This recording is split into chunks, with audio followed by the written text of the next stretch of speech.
Ukratko, ono što govore arhivski dokumenti, prvi spomen na području Hrvatske je iz 17. stoljeća i to u gradu Varaždinu, gdje djeluju prvi obrtnici licitari koji pripadaju štajerskom udruženju, štajerskom cehu licitarskom.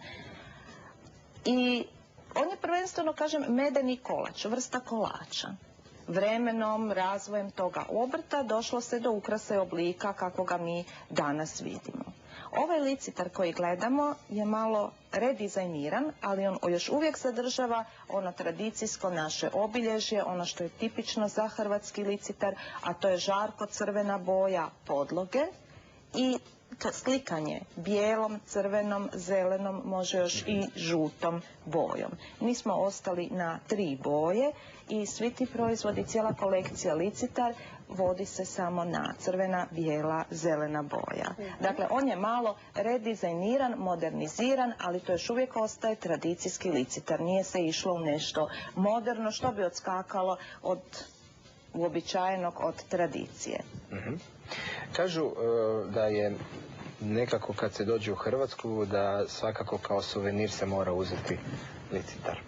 Mora, jer to je recimo stvarno naš proizvod, lijep, svako se razveseli. I vi bi se razveselili kad bi dobili na poklon licitarsko srce. Pa ja se sjećam da je svojedobno i turistička zajednica, ako se ne varam, dijelila kao poklon, a i ukrašena je Zagrebačka turistička zajednica, turistička zajednica Zagrebačke županije, ukrašene su isto sa licitarima, postoje u izlogu, prema tome to je neka prepoznatljivost i grada Zagreba, u stvari ovoga kraja.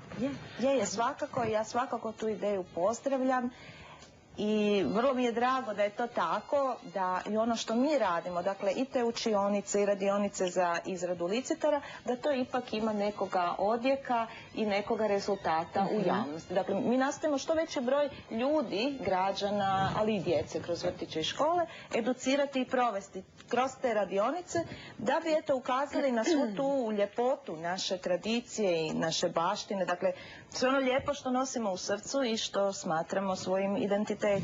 Sad ćemo mi pogledati prilog, jedno da vidimo što je Vedrana naša zabilježila. Licitar je šareni ukrašeni kolač od medenog tijesta. Svi su sastojci na licitaru jestivi, ali on je više ukras nego kolač. Naziv licitara prvi put se spominje u 17. stoljeću na njemačkom govornom području.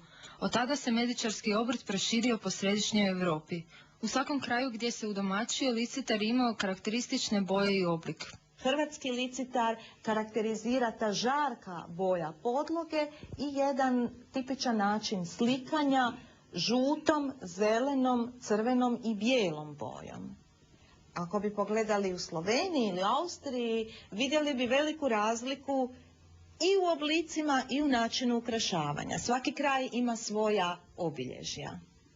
Jer mi s pravom ga danas i postavljamo i smatramo našim nacionalnim suvenirom. Postupak izrade licitara ima 3 velika koraka. Izrada tijesta, želatiniranje i oslikavanje. Sve to traje oko 3 tjedna. Nina Jecić ne dolazi iz tradicionalne obitelji medičara, već je sama iz ljubavi naučila izrađivati licitar. Ona ga je prilagodila modernom tržištu i prodaje ga kao suvenir. Moramo valerima, drvenima, razvaljamo plohe i modlamo ih. Dakle, u tom koraku izrade, dakle valjanja i izrade tijesta, mi ćemo pomoću metalnih kalupa, takozvanih štehera, dati toj bezličnoj masi tijesta, udahnut ćemo joj dušu. Uzimamo kalup i po redu pazimo da bude što manje ostataka tijesta. Dobro, kad nam i ostane, poslije ga ponovo premjestimo. Evo ga. Je li to tijesto ko za kolače ili drugačije? Tijesto je drugačije. Tijesto se radi od glatkog brašna. Danas se sladi šećerom, jer je jeftiniji. Nekad se sladilo medom. Licitar mora ostati, kad je on pečen, on mora biti ovako tanak i plošan. Ako stavimo germu, bit će nam predignuti i popucat će mu gornja površina. Dakle, doma soda bikarbona, prašak za pecivo je čisto dovoljna. Ovdje vidimo i neke starije kalupe, veće, manje, recimo kalup u obliku bebice. česti licitarski kalup,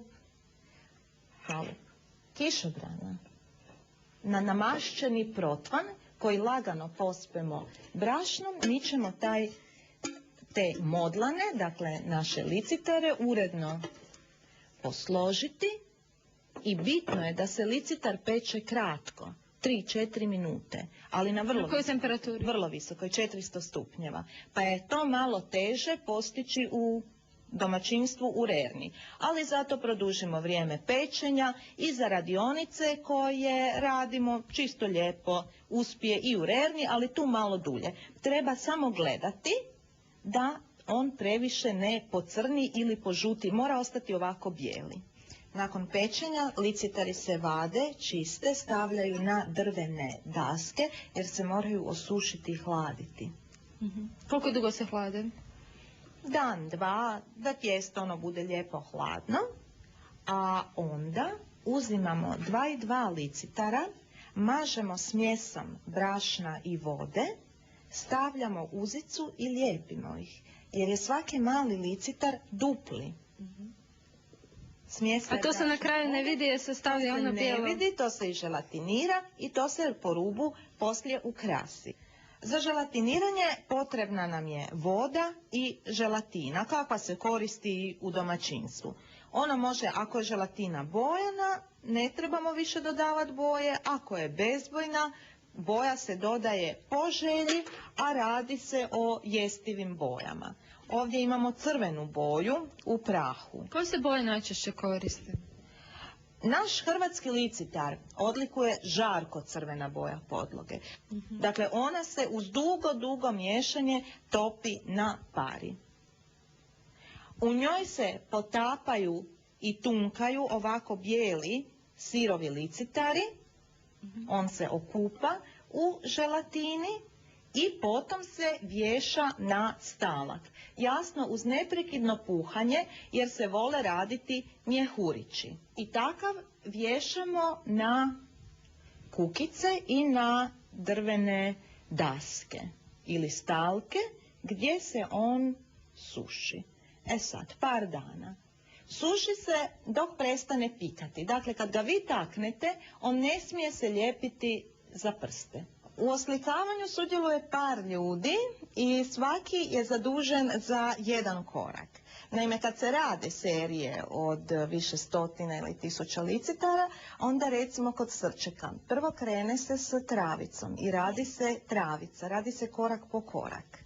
Naime, prvo se napravi ova obrubnica koja nam spoji, odnosno prekrije, ukrasi spoj. I vi mislite da je ovo jedan kompaktan komad. Tu se više ne vide da su to 2 srčeka. Zatim se rade vinjete. Ove volute koje obrubljuju licitar mogu biti bijele ili žute kad govorimo o tradicijskom licitaru. Zatim travica, podloga na koju se lijepi ogledalo. I zadnje je dodavanje cvjetića. Proizvodi od licitara mogu se koristiti u raznim prigodama tijekom godine. Kako bi popularizirala ovu staru vještinu, Nina Jecić odlučila je otkriti tajnu izrade licitara. Prihvatite izazov i pokušajte napraviti ove prekrasne kolačiće kod kuće. Krećemo u avanturu. Za izradu licitara potrebno je za tijesto 1 kg šećera, 6 decilitara vode, 3 dkg licitarskog kvasca, 2 kg glatkog brašna. Za glazuru 1 kg želatine, 3 litre vode, jestive boje. Za oslikavanje želetina, šećerni sirup, krumpirovo brašno i jestive boje.